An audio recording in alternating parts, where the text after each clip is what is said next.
कांबळेला कसा तुडवला हे सर्वांनी पाहिलं। शिवसैनिक खचलेले नाहीत, पेटलेले। उद्धव ठाकरे यांनी हा थेट इशारा दिलाय।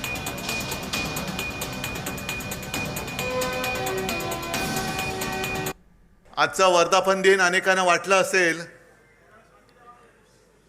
की दुःखी आणि कष्टाने खचून गेलेला शिवसैनिक इथे दिसेल, पण इकडे एक सुद्धा शिवसैनिक खचलेला नाही, उलटा पेटलेला आहे।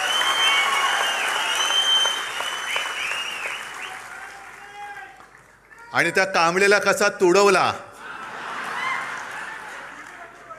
पुढचं तुम्हाला माहिती आहे।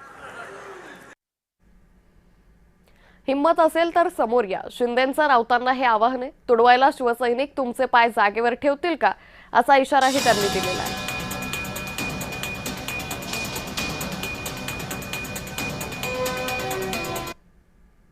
म्हणतात तुडवा, हिम्मत असेल तर समोर या। रामदास भाईचं बोलले, तुडवायला हे शिवसैनिक तुमचे पाय जागेवर ठेवतील का? तुडवायला पाय लागता। हे शिवसैनिक आहे, हे कडव्या बाळासाहेबांच्या विचारांचे आहेत, धर्मवीर आनंद दिघे साहेबांच्या विचारांचे आहेत।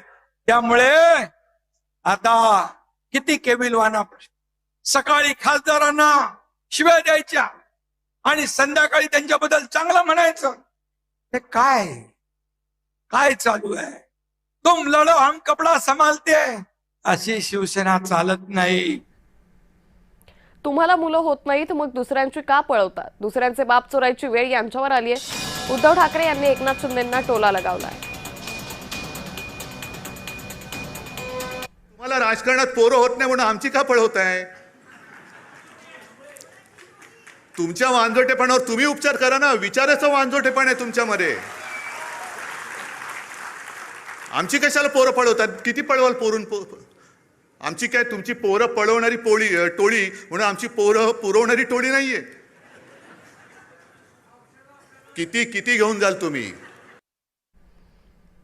शिवसेना पहिल्यांदा कुणी फोडली? एकनाथ शिंदेंनी उद्धव ठाकरेंना हा सवाल उपस्थित केलाय। राष्ट्रवादी आणि काँग्रेसनं शिवसेना फोडली, त्यांच्या ओव्या गाताय, धनुष्यबाण वाचवला, त्यांना शिव्या देताय, असं एकनाथ शिंदे म्हणाले।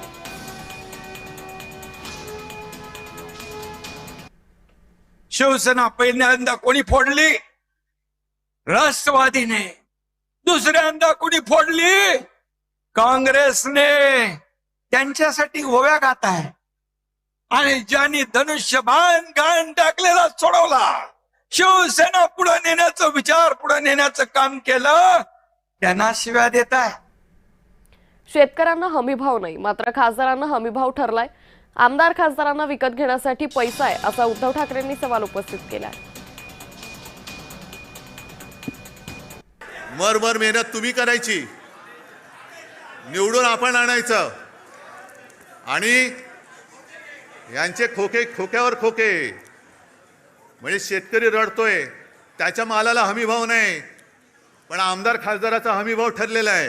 कर्जमाफीमध्ये त्यांनी अशा अटीतटी शर्ती टाकलेल्या आहेत की शेतकरी म्हणाल मेलो तरी चालेल, पण तुझं कर्ज नको, मी भीक नको, पण कुत्रावर। म्हणजे शेतकऱ्याला तुम्हाला धड कर्जमुक्त करायचं नाहीये, शेतकऱ्याच्या मालाला किंमत द्यायची नाहीये, पण नुसते आमदार खासदार आणि नगरसेवक आणि हे विकत घ्यायचे। वा, एवढा पैसा आहे तुमच्याकडे? तुमचे उमेदवार पळून गेले, त्याला आम्ही काय करणार? उद्धव ठाकरेंच्या आरोपांना एकनाथ शिंदेंनी प्रत्युत्तर दिल्याचं पाहायला मिळतं। विरोधकांचं खातं देखील उघडणार नाही, त्यांची पाठी कोरी राहिल्याशिवाय राहणार नाही।